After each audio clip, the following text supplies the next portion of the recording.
Good afternoon. स्वागत सगळ्यांचं. आपण अलंकारामधला पुढचा व्हिडिओ बघतोय, ज्याच्यामध्ये पहिला अलंकार आहे जो की एकूण 12 नंबर मध्ये आहे. टोटल 20 अलंकार मी तुम्हाला शिकवतोय आणि या 20 अलंकारातले 3 जे आहेत ते शब्दालंकार आहे आणि उर्वरित 17 जे आहेत ते अर्थालंकार आहे. तसे 27-28 टोटल अलंकार आहे, पण 20 जरी तुम्ही शिकले व्यवस्थित, यातले कुठले तरी 3 ते 4 हे परीक्षेत 100% येणार आहे. या 20 पैकी 3 हे शब्दालंकार आहे आणि उर्वरित सर्व जे आहेत ते अर्थालंकार आहे. शब्दालंकारामध्ये आपण 3 गोष्टी शिकलो होतो, अनुप्रास, यमक आणि श्लेष. आणि आता बाकी जे आपण शिकतोय त्यात फक्त 2 गोष्टी आहे, त्याला म्हणतात तुलना. तुलना 3 प्रकारची असते. उदाहरणार्थ राम आणि श्याम हे दोघ जण आहेत, मग दोघांमध्ये सारखे गुण आहेत म्हणजे इक्वॅलिटी.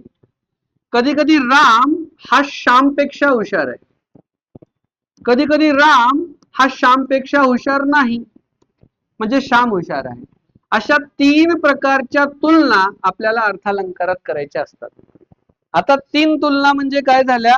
उपमान आणि उपमेय यांची तुलना करायची. उपमान म्हणजे विशेषण आणि उपमेय म्हणजे नाम. मग नाम मोठं आहे की विशेषण मोठं आहे? तर कधी कधी दोघं सारखे असतात, त्याला म्हणतात साम्यवाचक शब्द. कधी कधी विशेषण हे मोठं असतं, कधी कधी नाम हे मोठं असतं. आणि हे आपण आधीच्या व्हिडिओमध्ये डिटेलमध्ये सांगितलेलं आहे, त्यामुळे या व्हिडिओमध्ये आपण डायरेक्ट प्रकारावर सुरुवात करू. ऋषिकेश त्याच्या मैत्रिणीसोबत सारस बागेमध्ये गेला होता आणि तिथे सूचना लावली, नवीन नियम आलेले आहेत की कोणीही लॉनवर चप्पल, शूज, बूट घालून जाऊ नये.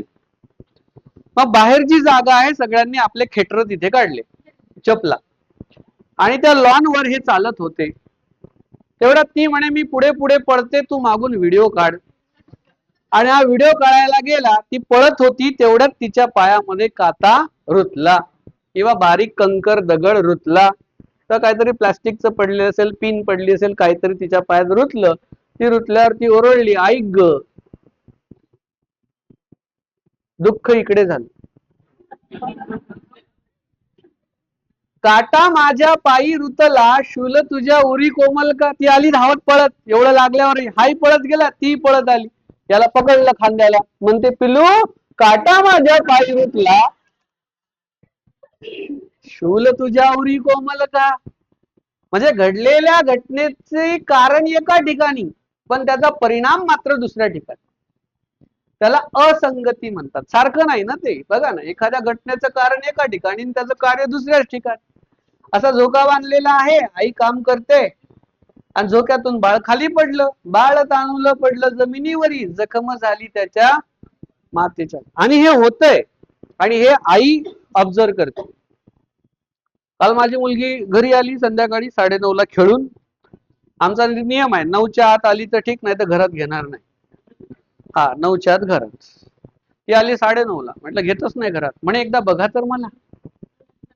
बघितलं तर एवढा मोठा डोळा सुजून आला. लगेच आमचा राग गायब. काय झालं मग, कसं लागलं, काय लागलं? बाप ना शेवटी काय नाही, आम्ही टक्कर लागली म्हणे. तिचं डोकं माझं डोकं. लागलं तिला, दुःख आम्हाला. बरं मम्मी घरी नव्हती, मम्मी 10 वाजता आली तिची. मम्मी आल्यावर तर मम्मी अजून टेन्शन. शेवटी आई आहे ना ती, माझ्यापेक्षा जास्त जखम मातेच्या काळजावर. तुमचंही तसंच होते है ना. पिलूच्या पायात काटा गेला, फोनवर बोलतोय ऋषी काहीतरी, आणि तेवढ्यात ती म्हणते आच्छी, किंवा यांनी केला आच्छी किंवा तिने केला आच्छी. लगेच दोघं एकमेकांना म्हणतात, पिलू काय झालं, सर्दी झाली, वाफ घे, गोळी घे, सेट्रिझिन घे, आयडेक्स घे, गरम पाणी कर, त्यात वाफ टाक, टॉवेलनी गुंडा, हे कर ते कर.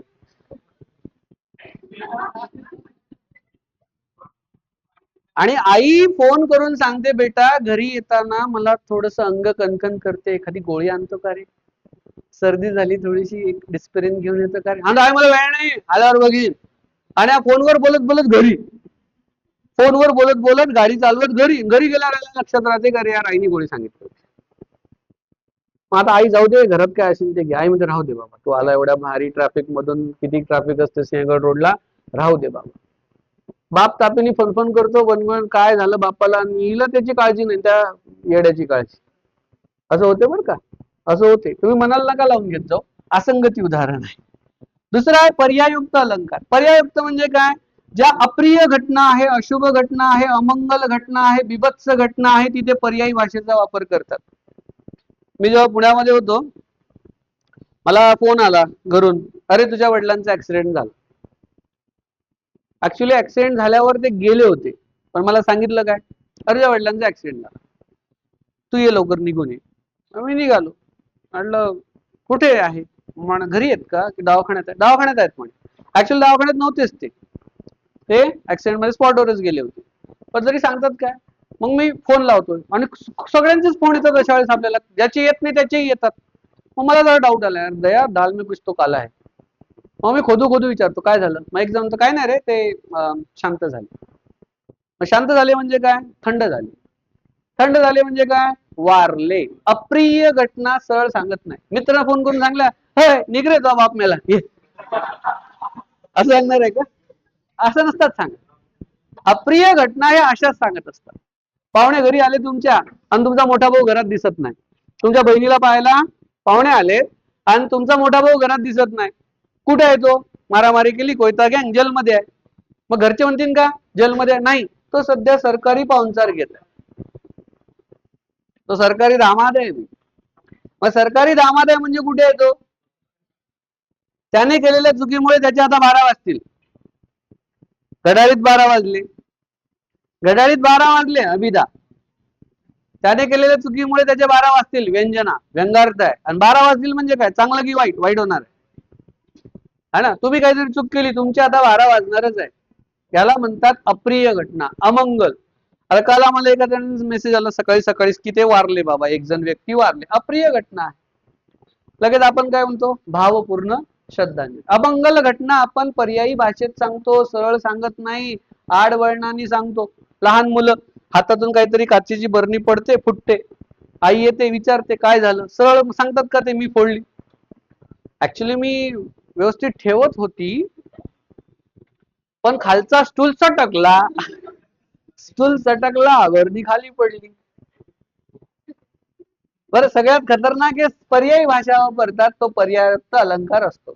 पुढचा आहे बघा 14 नंबरचा सार, अतिशय महत्वाचा. काल त्यांच्याबद्दल आपण त्यांना अभिवादन केलं असेल. महात्मा ज्योतिबा फुले, 28 नोव्हेंबर, माहित आहे ना? काय होतं काल? पुण्यतिथी होती. वर्ष सांगा. चालला त्यांचा GS चा अभ्यास, व्हेरी गुड. आणि जन्म? व्हेरी गुड, आय लाईक, खूपच छान. पुढे झाला.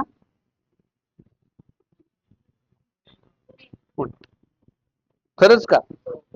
बर. आडनाव काय त्यांचं? फुले, गोरे. पुढे चालून ते फुले, उदरनिर्वाहासाठी फुलांचा व्यवसाय करत. प्रश्न असा आला होता की महात्मा फुले उदरनिर्वाहासाठी कशाचा व्यवसाय करत? आणि ऑप्शन फुले आहेच. उत्तर आहे कंत्राटदार. ते कॉन्ट्रॅक्टर होते. पुणे महानगरपालिकेचे कॉन्ट्रॅक्टर होते ते 1876 ते 1881 या दरम्यान. तेव्हा पुणे महानगरपालिकेचा जो ब्रिज दिसतो ना तुम्हाला, मनपा ब्रिज, त्यांनी बांधलाय. या व्यतिरिक्त पुण्यातल्या मुळामुठीवर 48 पूल त्यांनी बांधलेले आहेत कॉन्ट्रॅक्टर असताना. 2025 आला, आजही पूल तसेच आहेत. आणि आजकालचे दलिंदर कॉन्ट्रॅक्टर पूल बांधतात, पुढच्या वर्षी पूल गायब. लक्षात घ्या का, खतरनाक माणूस होते हे. आणि 1890 ला जेव्हा ते वारलेत, तेव्हा त्यांच्या मृत्यू उपरांत प्रकाशित झालेला ग्रंथ आहे सार्वजनिक सत्यधर्म, जो त्यांच्या पत्नीने 1891 मध्ये प्रकाशित केला, त्याला विश्व कुटुंबाचा जाहीरनामा असं म्हणतात. आणि यांची संपदा तुम्हाला विचारतात. पहिलं नाटक यांनी 1855 मध्ये लिहिलं होतं, तृतीय रत्न, माहित आहे का? नंतर ब्राह्मणांचं कसब लिहिलंय 1869. मग गुलामगिरी काढलं 1873. इशारा आणि सत्सार 2 नियतकालिक काढले होते. शेतकऱ्यांचा आसूड यांनी काढले. आणि शिक्षणाबद्दल तर एवढं सुंदर माहिती ज्योतिबांनी दिलेली आहे. आणि त्यांचंच एक उदाहरण सार अलंकारामध्ये वापरतात. क्लायमॅक्स पिक्चरचा चांगला असेल तर पिक्चर चांगला आहे असं आपण म्हणतो. खरं खोट आहे? आणि काही क्लायमॅक्स एवढे परेशान करतात. काही क्लायमॅक्स मध्ये सस्पेन्स असतो. 2022 मध्ये सस्पेन्स आला होता, कटप्पाने बाहुबली को क्यों मार. आयला काय डोकं लावलं, त्याला का मारलं असेल. पण काही क्लायमॅक्स असे आहे की प्रेक्षक रडत बाहेर येतात. उदाहरणार्थ छावा. बरोबर ना? ही तीच पिढी आहे जी रडत होती शाहू महाराज संभाजीराजांचा चित्रपट पाहिल्यावर, आणि त्याच्यात 4-5-6 महिन्यांनी अजून एक येडा पिक्चर आला होता, सय्यारा. हेच ते झेंजी भारतातले हे रडत होते त्या थिएटर मध्ये, कपडे गिपडे काढून येण्याचा माल रडत होते पाहिलं ना तुम्ही? एकदम वाईट रील्स होत्या त्या. म्हटल्यावर ही भारतातली तरुण पिढी आहे. म्हणून नेपाळमध्ये जे होते, श्रीलंकेत जे होते, ते भारतात कधीच होणार नाही. लक्षात घ्या बरं का, काहीच होणार नाही भारतात यातलं, कारण आम्ही रील्स मध्ये बिझी आहोत. या माणसांचं एक वाक्य आहे, विद्येचं असणारं महत्व यांनी समजून सांगितलं. काय सांगितलं? विद्येविना मती गेली. मतीचा अर्थ आहे बुद्धी. मतीविना नीती गेली. नीतीचा अर्थ आहे इथिक्स, चांगलं काय आणि वाईट काय हे यातला भेद ओळखता येत नाही जर तुमच्याकडे मती नाही तर. नीतीविना गती गेली. गतीचा अर्थ आहे प्रगती, तुमची डेव्हलपमेंट, तुमची प्रोग्रेस. आणि जर ती प्रोग्रेस गेली तर गतीविना वित्त गेले, पैसा. आणि वित्त विना शूद्र खचले. त्या काळामध्ये चातुर्वर्ण व्यवस्था होती. सगळ्यात वरचा वर्ग याला शिक्षणाचा अधिकार होता. याचं काम आहे राज्य चालवणे, याचं काम आहे व्यापार व्यवसाय करणे. सगळे बिझनेसमॅन वैश्य असायचे, आणि यांचं काम आहे फक्त सेवा करणे, शूद्र. म्हणून शूद्र खचले, आणि यासाठीच हे जे ज्याच्यामध्ये हे लिहिलं होतं मनुस्मृती, त्याचं दहन डॉक्टर महामानव बाबासाहेब आंबेडकरांनी केलं. माहित आहे ना, मनुस्मृतीचं दहन केलं.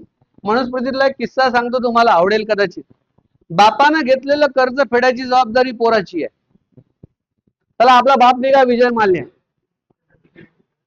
कर्ज काढेल, लंडन मध्ये पळून जाईल. कोणाला फेडावं लागेल? मनुस्मृतीनुसार पोराला. आजचा लॉ तसं सांगत नाही. पोराला काय संबंध आहे? बापान कर्ज काढलं तेव्हा पोरग 3 महिन्याचं होतं.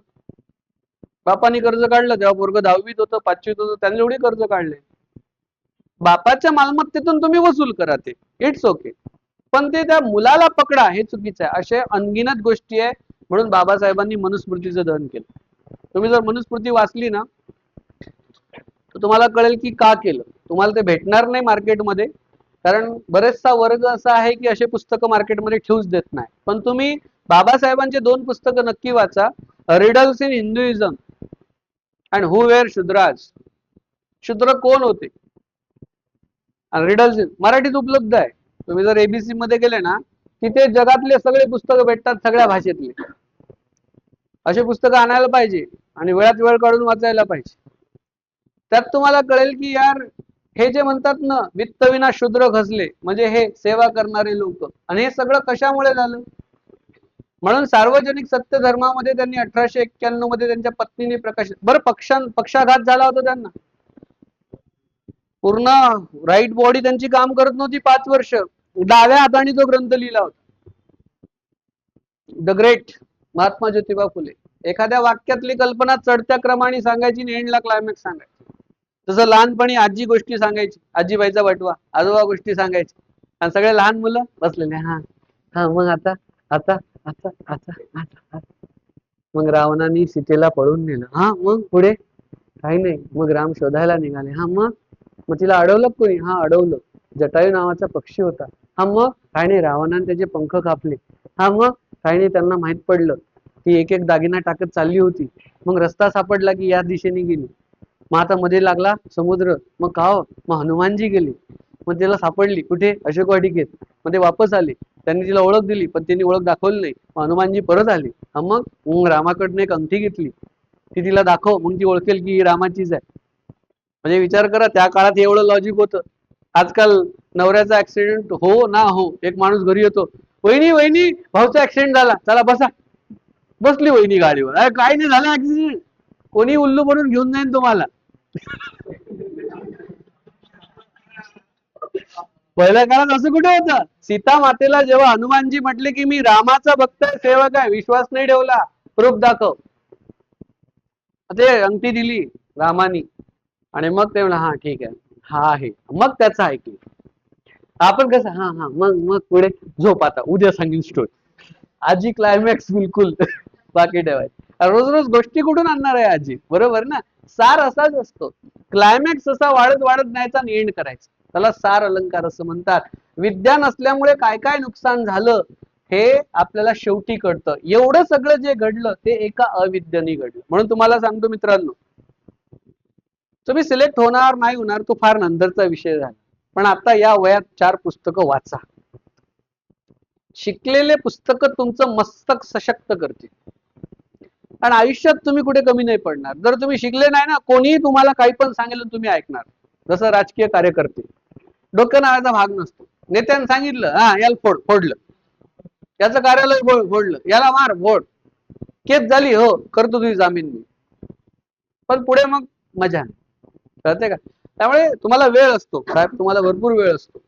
आपण काय पूर्ण वेळ गणित, बुद्धिमत्ता, जी के, मराठी, इंग्लिश पूर्ण वेळ करत नाही. जेव्हाही वेळ मिळतो ना बेटा, सकाळी उठल्यावर किंवा झोपल्याच्या आधी थोडा एक अवांतर पुस्तकातले 4-5 पानं वाचले पाहिजे. असं एक पुस्तक वाचायची सवय ठेवा. समजतंय का? त्या पुस्तकातून काहीतरी शिकायला मिळेल. The power of your subconscious mind वाचा, इकिगाई वाचा, मॉर्निंग मिरेकल वाचा, लॉ ऑफ अट्रॅक्शन वाचा. समजतंय का? हे मराठीमध्ये मिळतात हे पुस्तकं. तुम्ही JM रोडला जा, FC रोडला जा, रोडवर बसलेले आहेत ते पुस्तक वाले. तो सांगतो 300 रुपयाचं पुस्तक आहे, तुम्ही 50 रुपयात मागा, तो द्यायला तयार आहे. ते सगळे सेकंड हँड कॉपी आहेत, त्या पायरेटेड कॉपीज आहेत. 100-125 रुपयात ते पुस्तक भेटून जातो. असे पुस्तकं आणायचे, वाचत राहायचे. समजतंय का? हे पुस्तकच उद्याचा तुमचं भविष्य चांगलं करणार आहे. त्यामुळे सार अलंकारामध्ये पुस्तक मी इथे तुम्हाला रिकमेंड केलं. पुढचा आहे व्याजस्तुती. व्याजस्तुती कशाला म्हणतात? मी गेलो यांच्या घरी, तुमचं नाव कल्याणी, कल्याणीला म्हटलं की काग कल्याणी, दिवाळी आली, काही जरा फराळाला बोलव आम्हाला. ते म्हणे हा बोलवते सर. म्हटलं मला विचारतं कधी काय आवडतं तुम्हाला? मी म्हटलं मला ना बेसनाचे लाडू खूप छान आवडतात. मग बेसनाचे लाडू, अजून काय आवडते? चकली आवडतो, चिवडा आवडतो, शेव आवडतात, करंजी आवडते. सर मी सगळं बनवते, माझ्या आईला मला खूप छान बनवता येते, माझी मावशी पण छान बनवते, वगैरे वगैरे. गेलो बा, म्हटलं मी एकटा नाही येत, अख्ख्या क्लासला घेऊन येईन. बरोबर ना? एकटा गेलो आणि मला घरात घेऊन मारलं गेलं तर काय बाबा, सगळे चालता ना रे. हा, गेलो आपण, हिने आणलं ते पंचपक्वान्नाचं ताट. मी ठरल्याप्रमाणे पहिले लाडूच उचलणार, मला लाडू आवडतो. खायला घेतला मी, लाडू पाहिल्याबरोबर तोंडाला पाणी सुटलं. पाहता पाणी सुटे, खाता दात तुटे. लगेच ही मला विचारते, सर सांगा ना कट झाला, खाऊ तर दे पाहिजे. मग मी लाडू साईडला ठेवला, म्हटलं चला चकली खाऊन पाहू. चकली खाल्ली, तुटतच नव्हती, चिंगम सारखी वाकस. शेव, त्याच्यात भदभद मीठ. चिवडा असा होता एवढा तिखट, त्यात ते मीठ टाकलं एवढं मोठं. आणि करंजी गोड अजिबात नव्हत्या, साखर संपली होती घरातले काय माहित. आणि मला ही म्हणते, मी प्रत्येक घास टेस्ट केला, म्हटलं नंतर आपण प्रतिक्रिया देऊ. ही मला म्हणते सर सांगा ना कसं झालं कसं झालं. पाहता पाणी सुटे, खाता दात तुटे, लाडू असा बरवा सुगरण तू खरी. लाडू असा बरवा म्हणजे लाडू एवढा छान झाला ना बेटा, तू खरंच सुगरण आहे. सुगरणचा अर्थ आहे जी अतिशय सुंदर स्वयंपाक करते तिला सुगरण म्हणतात. मी काय केलं, आतून तर निंदा केली, पण बाहेरून काय म्हणणार? त्याला म्हणतात व्याजस्तुती. व्याज याचा अर्थ आहे खोटं आणि स्तुती याचा अर्थ आहे तारीफ. आतून निंदा आणि बाहेरून तारीफ, त्याला व्याजस्तुती अलंकार. आणि आपण हे वापरतो जेव्हा दुसऱ्याच्या घरी जातो. खरंय खोटं? दुसऱ्या घरी गेल्यावर सगळ्यात वाईट गोष्ट काय भेटते आपल्याला? चहा. खतरनाक चहा मिळतो दुसऱ्याच्या घरी गेल्यावर, कारण आपल्याला सवय झालेली असते आपल्या घरची. आणि दुसऱ्याच्या घरी गेलं की त्याची चहा पावडर खतरनाक असते. वाघ बकरी चाय, रेड लेबल चाय, सोसायटी चाय, टाटा, काय काय असतात. आणि आपल्याला सवय झालेली असते, एक स्टँडर्ड आपलं ठरलेलं असते की याचीच पावडर आपल्याला सूट होते. तिथे गेल्यानंतर चहा वगैरे घेतला, छान झालं जेवण. आपल्याला आपल्या आईच्या हातचं, बायकोच्या हातचं खायची सवय. दुसऱ्या घरचं गेलं की ते चांगलं लागेलच असं नाही ना, तरी विचारतात की नाही. मी जर स्वतः स्वयंपाक, मला स्वयंपाक येतं, सगळं येतं मला, मस्त येतं. तुम्हाला बोलवेल कधीतरी, पण सिलेक्ट झाल्यावर, तसं नाही. हा, तर मला छान स्वयंपाक येतो. आणि जेव्हा मी स्वतः स्वयंपाक करतो तेव्हा मी एक ऑब्झर्व केलं, मी जर आग्रह आणि समोरच्याला वाढतोच आणि एक प्रश्न 10 वेळा विचारतो, कच झाली भाजी, भाजी कच झाली, झाली कशी भाजी, भाजी कधी झाली, तिखट बरोबर झालं ना, मीठ बरोबर घे ना, मग चांगली झाली. आता त्याला आवडत जरी नसली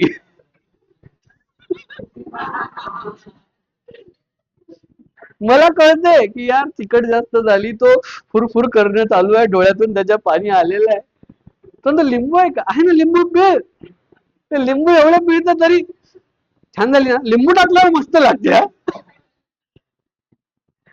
नंतर तो लाल जर्द होतो, एकदम गरम होतो ना त्याला, पंखा लावू का, हा लाव, छान झाली भाजी, बस ना बाबा, किती विचार. आणि मी स्वयंपाक केल्यावर हे मी घेतलेला अनुभव आहे. बरोबर. तसंच एखाद्या वेळेस बायको तर रोजच खाऊ घालते म्हणा, पण एखाद्या वेळेस जरा चांगलंच, आज छान बनवीन काहीतरी. आज आमच्या लग्नाचा वाढदिवस आहे. Thank you thank you. 14 वर्ष झेललेत, 15 वर्ष झाले. देव असंच आम्हाला पुढे जाऊ दे सोबत. सकाळी सकाळीच म्हणते, आज मला काय देणार, म्हटलं काय पाहिजे, मग तिने सांगितलं सोन्याचं अमक अमक. म्हटलं यार तू दुसऱ्याच्या वस्तू नको मागच. म्हणे कोणाच्या, म्हटलं तो सोन्या रडेल ना, सोन्याचं काहीतरी मागत राहत. म्हटलं आता तुझी सासू आलेली आहे, तू तुझी सासू बघ, मला काही सांगायचं नाही. आणि मी आज लवकर कल्टी मारली. हा, मी लगेच निघून आलो. आज कुठे ते घरी थांबलं की पण त्याला म्हटलं आज दिवसभर रेकॉर्डिंग आहे, मला एंड करायचं आहे, आज काही मी लवकर येणार नाही असं सांगितलं. पण जावं लागेल, धाक आहे का नाही. मेसची लिस्ट आली सगळी, संध्याकाळी काय काय लागणार आहे लिस्ट आली जाता जाता. आणि 100% मी 2-3 वस्तू विसरणार आहे. ती विसरतच माणूस. आणि मग ती काही पण केलं तिने तर मला व्याजस्तुती करावंच लागते. व्याजस्तुती करावंच लागते ना. बायकोनी किती छान काहीही केलं तरी आपल्याला आवडतं आईच्या हातच. खरंय खोटं आहे? हा, मग आमचं लग्न झाल्यावर पहिल्याच दिवशीचा किस्सा सांगतो. म्हटलं चला लग्न झालं, आता 2 व्हीलर घेऊ. तेव्हा मी पहिल्यांदा 2 व्हीलर स्वतःच्या पैशाने. म्हटलं कोणता कलर घेऊ गाडीचा. बायको म्हणे ब्लॅक कलर घ्या, ट्विस्टर. आई म्हणे रेड कलर घे. नाही, तेव्हा ब्लॅक रेड नव्हती ट्विस्टर मध्ये. रेड होती, येलो होती, व्हाईट होती आणि ब्लॅक होती. 4 कलर होते, लॉन्च झाले. आता मी घेतली रेड. काय सांगितलं त्यांनी, ब्लॅक. मग पूजा करायला आली खाली, कलर पाहिला, मला पाहिले, बेटा तुम्ही नंतर. म्हटलं कर बाई पूजा, आता काय आईने रेड सांगितली, काय कस लागेल. तिला म्हटलं बघ समोरचं टप्पर काळा आहे. गाडीचे टायर पण काळे आहेत, ब्रेक सगळं काळ. तुम्ही चला म्हणे, दाखवत तुम्हाला. 1 महिना फुसफुस चालू होती भाऊ. तारीफ मात्र केली. म्हटलं कशी आहे गाडी, 1 नंबर. व्याजस्तुती, बरोबर ना. व्याजस्तुती अशीच आहे. व्याज या शब्दाचा अर्थ लक्षात ठेवा, खोटी तारीफ. याच्यासोबत अजून एक अलंकार आहे, तो म्हणजे व्याजोक्ती. आमच्या ऋषीचं लग्न झालं आणि लगेच ऋषीला कॉल आला, चलो बॉर्डर पे जाते हैं. संदेश आते हमें तळपाते. आर्मीत होता, सीआरपीएफ मध्ये. आणि मग याची बायको इकडे, तो तिकडे, गाणं चालू, संदेश आते हमें तडपाते हैं. एक दिवस सकाळी सकाळी याची बायको जोरात रडत होती. आई आली, याची आई म्हणजे खतरनाक सासू. काय म्हणते सकाळी सकाळी भरल्या भरत रडायला, दलिंदर, काहीच चांगली नाही तू. तू आली आणि तिकडे इंडिया पाकिस्तान वॉर सुरू झालं. दलिंदर आहे तू, माझा पोरगा गेला तिकडे. तुझ्याशी लग्न झालं नसतं तर कदाचित भारत पाकिस्तान युद्ध झालं नसतं, कदाचित त्याला जायचं गरज नसतं. तुझे पाऊलच खराब आहे. तू वाईट पहा, पांढऱ्या पावलाची आहे तू. आता ती रडत होती, त्याचं कारण वेगळं आहे. ती का रडत होती, ऋषीची आठवण येते म्हणून. पण सासूबाईला कांदे नाही हो सासूबाई, मला आठवण गिटवण काही येत नाही, ते कांदा कापत होती ना मी. आठवण त्याची होता, नेत्र पानावती परी सांगे मी कांदा कापत होती. मी रडत नाहीये, माझ्या डोळ्यात जे पाणी आलंय ना, ते कांदा कापल्यामुळे पाणी आलेलं आहे. घडलेल्या घटनेचं खरं कारण लपवून खोटं कारण सांगणे, याला व्याजोक्ती अलंकार म्हणतात. व्याजोक्ती अलंकार कळाला का. घडलेल्या घटनेचं खरं कारण लपवून खोटं कारण सांगणे, याला व्याजोक्ती. आणि आपण सगळ्यात जास्त जर आयुष्यात कुठला अलंकार वापरत असू तर व्याजोक्ती अलंकार. मी तर खूप वेळा वापरला. आणि मुलं सगळ्यात जास्त हा अलंकार वापरतात, मुलं. काल परवा मी एक व्हिडिओ बघितला, रेल्वे स्टेशनवर एक व्यक्ती ढसा रडतोय आणि कोणतरी चुपके चुपके त्याचा व्हिडिओ काढला. कोण कहता है मर्द को दर्द नहीं होता. पुरुष रडतात बरं का, पण महिलांसारखं नसतं. महिलांचं कतर आणि बेंबीच्या देठापासून रडतात ते. आपलं तसं आहे का? आपलं असं आहे काय झालं त्यावर शांत कुठे रडतोय का तू? नाही रे रडत नाही, ते कचरा वगैरे गेलं असेल असं डोळ्यात. असं काय नाहीये. पण ते कसं असतं माहितीये का, ते तुला एक सांगायचं होतं. रडणं बाबा, पुरुष रडत नाही.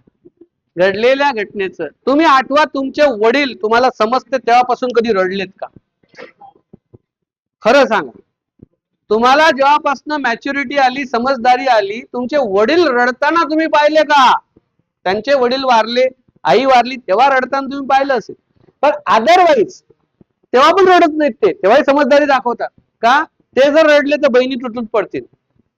माझ्या वडिलांवरून मी सांगतो, वडील असे एकदम स्थिर स्तब्ध. पण आई हा हा हा महिन्यातून 10 वेळा रडायचीच. महिला रडतात, पुरुष रडत नाही. याचा अर्थ त्यांना दुःख होत नाही का? होत. ते कारण लपवतात, खरं कारण, आणि खोटं कारण जगाला सांगतात. व्याज म्हणजे खोटं, लक्षात ठेवा. खोटं बोलतो माणूस, त्याला व्याजोक्ती अलंकार म्हणतात. आणि शेवटचा आहे चेतना गुणोक्ती. निसर्गातल्या निर्जीव वस्तू सजीव आहेत असं सांगतात, अचेतन वस्तू चेतन आहे असं सांगतात. चाफा बोले ना, कसं काय चालेल बाबा तो? ह्या कवीच्या कल्पना आहेत. ह्या कोणाच्या कल्पना आहेत? कवीच्या. चाफा बोले ना, चाफा चाले ना, चाफा खंत करी काही केल्या फुले ना. निसर्गातल्या निर्जीव वस्तू जेव्हा मनुष्याप्रमाणे सजीव असल्याचं दर्शवतात किंवा तशी कृती करतात, तेव्हा चेतना गुणुक, चेतनचा अर्थ आहे आपण जिवंत आहोत, म्हणजे आपण चेतन आहोत. बरोबर ना? म्हणून याला म्हणताना काय म्हणतात? सचेतन म्हणतात. बरोबर ना? आणि झोपल्यावरही आपली बॉडी चेतनच आहे, पण काम अचेतन मन करत असतं. म्हणून ते पुस्तक आहे जोसेफ मर्फीचं the power of your subconscious mind, ते त्याच्याशीच रिलेटेड आहे. आणि त्याच्यावर परीक्षेमध्ये चेतना गुणुक्ती फेवरेट आहे. ठाणेमध्ये पण हा प्रश्न आला होता, मी मगाशी दाखवला होता. ठाणे पोलीस भरतीमध्ये हा प्रश्न आला होता. बऱ्याच पोलीस भरतीच्या सरळ सेवेच्या परीक्षेमध्ये चेतना गुणोक्ती अलंकार, व्याजोक्ती अलंकार, व्याजस्तुती अलंकार हे विचारतात. जवळपास 17वा अलंकार हा झाला. एकूण मी जे तुम्हाला इथे शिकवलेले आहेत ते 20 अलंकार आहेत. किती अलंकार आहेत? 20, ज्याच्यावर परीक्षेमध्ये प्रश्न येतात. अतिशयोक्ती तुम्हाला माहित आहे, अनन्वय तुम्हाला माहित आहे, त्यानंतर व्यतिरेक माहित आहे, रूपक वर प्रश्न येतो, रूपकता त्याच्यामध्ये दिसते. उत्प्रेक्ष अलंकार खूप वेळा आलेला आहे. त्यानंतर उपमा अलंकार आलेला आहे. अर्थालंकार आपण शिकलो याच्यामध्ये. नंतर श्लेष, त्याच्यामध्ये सभंग आणि अभंग ह्या 2 गोष्टी आपण बघितल्या होत्या. यमक विचारतातच, का विचारतात मला पडलेला प्रश्न आहे. आणि यातलं फेवरेट उदाहरण जे सगळ्यात जास्त विचारतात ते म्हणजे सदा सर्वदा योग तुझा घडावा, तुझे कारणी देह माझा पडावा, हे नेहमी येतं. दुसरे हे उदाहरण येतात, सुसंगती सदा घडो, सजन वाक्य कानी पडो, पलंक मतीचा झडो, विषय सर्वता, किंवा मना सज्जना भक्त, हे नेहमी विचारलेले प्रश्न आहेत. त्यानंतर अनुप्रास पण खूप वेळा विचारतात. यमक आणि अनुप्रास मध्ये फरक काय आहे की यमक अलंकारामध्ये शब्दाची पुनरावृत्ती होते. कुठे? यमक अलंकारामध्ये शब्दाची पुनरावृत्ती होते, पण ते एका विशिष्ट ठिकाणी होते. अनुप्रास मध्ये शब्दाची पुनरावृत्ती होते, पण ते एका विशिष्ट ठिकाणी होत नाही. हा दोघांमध्ये फरक आहे. उदाहरणार्थ, देवी दीन दयाळा दूर धृत दास दुःख दूर दवडी शांती समजते, द द द रिपीट झाला पण एका ठिकाणी नाहीये. पेटविले पाशानं गळी पठारावरती शिवबांनी, प प प रिपीट झाला, विशिष्ट ठिकाणी नाहीये. गळ्यामध्ये गरीबाच्या गाजे संतांची वाणी, ग ग ग रिपीट झाला पण एका विशिष्ट ठिकाणी हा नाहीये, असा त्याचा अर्थ होतो. अनुप्रास अलंकार जो आहे, त्या अनुप्रास अलंकारामध्ये वर्णाची जी पुनरावृत्ती आहे ती एका विशिष्ट ठिकाणी होत नाही. लक्षात येते? यमक मध्ये मात्र ती होताना आपल्याला दिसते. त्यामुळे भाषेचे 2 अलंकार मी जे तुम्हाला शिकवले, शब्दालंकार आणि अर्थालंकार, हे सुद्धा इथे महत्वाचं आहे. अलंकाराची व्याख्या आपण बघितली.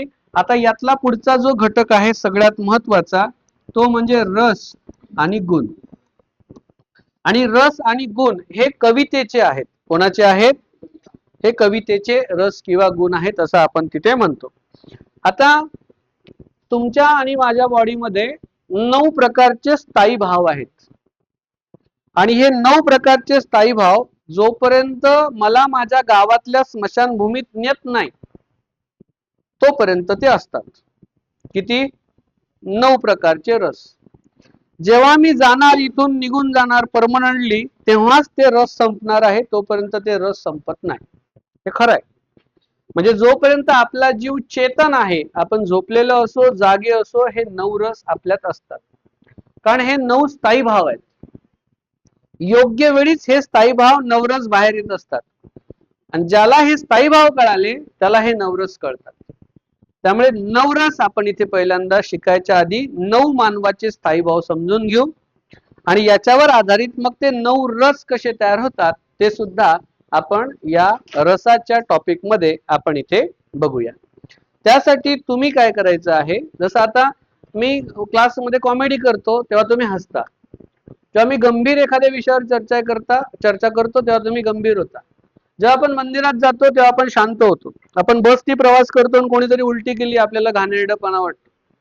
आपण रात्री 2 वाजता स्मशानभूमीच्या जवळून चाललो, तिथे अजून एक रस आपल्या बॉडीमध्ये येतो, भीतीदायक रस. आपण मूवी बघायला गेलो, अचानक नको ते व्यक्तींनी आपल्याला तिथे रंग्यात पकडलं, आश्चर्य, हा तू पण इथे रस आहे ना, होतं ना असं कधी कधी. म्हणून ते मुलं तोंडाला ते सगळं बांधून जातात, फडके गिडके काय आहे ते आहे ना, ते सगळं स्कार्फ, हा स्कार्फ म्हणता का, मला वाटलं फडके गिडके ते काय कधी धुतात काय माहित, बांधून घेऊन जातात आहे ना. आणि मग अचानक ते ओपन केलं तोंडाचं आणि बघितलं शेजारचाच होता आणि मग ती जी आश्चर्याची भावना आहे, भीतीची भावना आहे, शांतरसाची भावना आहे, हे सगळे आपले स्थायी भाव आहे. बरं, हे एकाच बॉडीमध्ये आहे. विशेष म्हणजे एक बॉडी कशी रिॲक्ट करते हे मी तुम्हाला आता या रसाच्या टॉपिक मध्ये समजून सांगतो. तुम्हाला परीक्षेमध्ये प्रश्न जेव्हा विचारला जाईल तेव्हा कवितेच्या 4 ओळी देतील, पद्याच्या रचना देतील आणि त्याच्यात कुठला रस सांगितलाय तुम्हाला ओळखायला सांगेल. तर तुम्हाला ते कविता कळली पाहिजे. वाक्यात रस असला, कवितेत रस असला तर तो रस, ते काव्य अंतकरणाला जाऊन भिडतं आणि अंतकरणाला जाऊन भिडलेली गोष्ट आपल्याला समजते. त्यामुळे होप सो तुमचं मन साफ पाहिजे, त्यासाठी रस शिकण्यासाठी मनात कुठला मैल नाही पाहिजे, नाहीतर हा टॉपिक शिकता येणार नाही. आपण तो घेऊ रसाच्या टॉपिक. धन्यवाद.